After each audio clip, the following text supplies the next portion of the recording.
The magical garden in the heart of the forest. Once upon a time, in the heart of a dense forest, lived a little girl named Alara. She had long flowing hair as dark as the night sky and eyes that sparkled like the morning dew.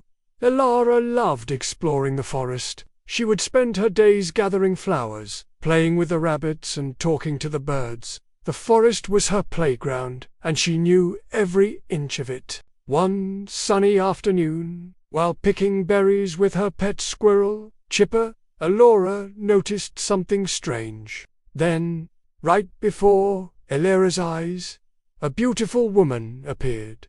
The woman replied, "And this is the Whisperwood, a place where the veil between our world and the spirit world is at its thinnest. The trees and plants here are infused with magic and can heal those who are sick or injured." Alara's eyes widened in amazement.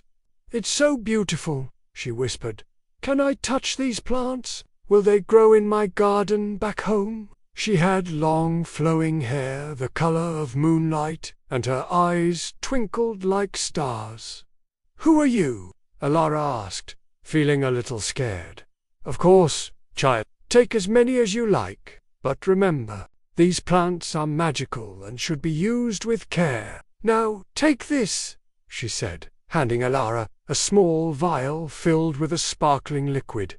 "This is the essence of the Whisperwood. It will help protect you and your family from harm." A ray of sunlight was shining through the leaves and creating a small pool of light on the ground. She then took the vial and tucked it into her pocket. As she turned to leave, she heard the woman's voice again. She knew that the woman was right. And when Alara gave her the vial of Whisperwood essence, she understood that their lives would never be the same again. With the help of the magical garden in the heart of the forest, Alara and her mother were able to heal and help others, and so the legend of the Whisperwood was passed down through the ages, a reminder that magic is all around us, if we only open our eyes to see it. Just then, Chipper, her pet squirrel, ran up to her and chirped excitedly, as if urging her to go home. Alara smiled and stroked his head. It was getting late, and her mother would be worried about her. Saying one last goodbye to the magical garden, she hurried home, Chipper scampering ahead of her. "Remember, Alara, the magic of the Whisperwood is strong, but it is also very delicate. If you use it wisely, it will protect and heal. But if you use it carelessly, it could do more harm than good." The garden was circular, and the walls were made of the same rock that had a tiny crack in it. The plants inside were unlike any she had ever seen before. Some were made of pure white crystal that sparkled in the sunlight. Others had leaves of pure gold that shimmered like 1,000 tiny mirrors.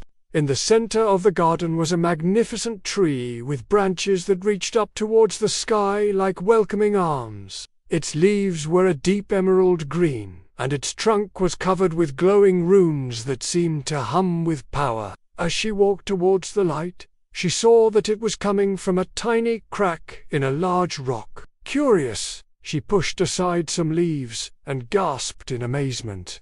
There in front of her was a beautiful garden filled with magical plants and flowers. Alara had never seen anything so beautiful, and she couldn't believe her eyes. As she stepped into the garden, she heard a gentle voice that seemed to come from everywhere and nowhere at once.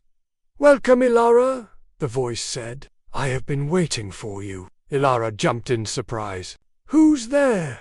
she called out. "Show yourself." But there was no reply. Suddenly, the tree in the center of the garden began to glow brightly and the leaves on its branches rustled, even though there was no wind. "I am the guardian of this garden," the woman smiled. Alara thanked the woman and carefully picked some of the crystal plants, as well as some of the shimmering gold leaves. Alara nodded seriously. When she showed her mother the plants from the Whisperwood, her mother was amazed. She had never seen anything like them before.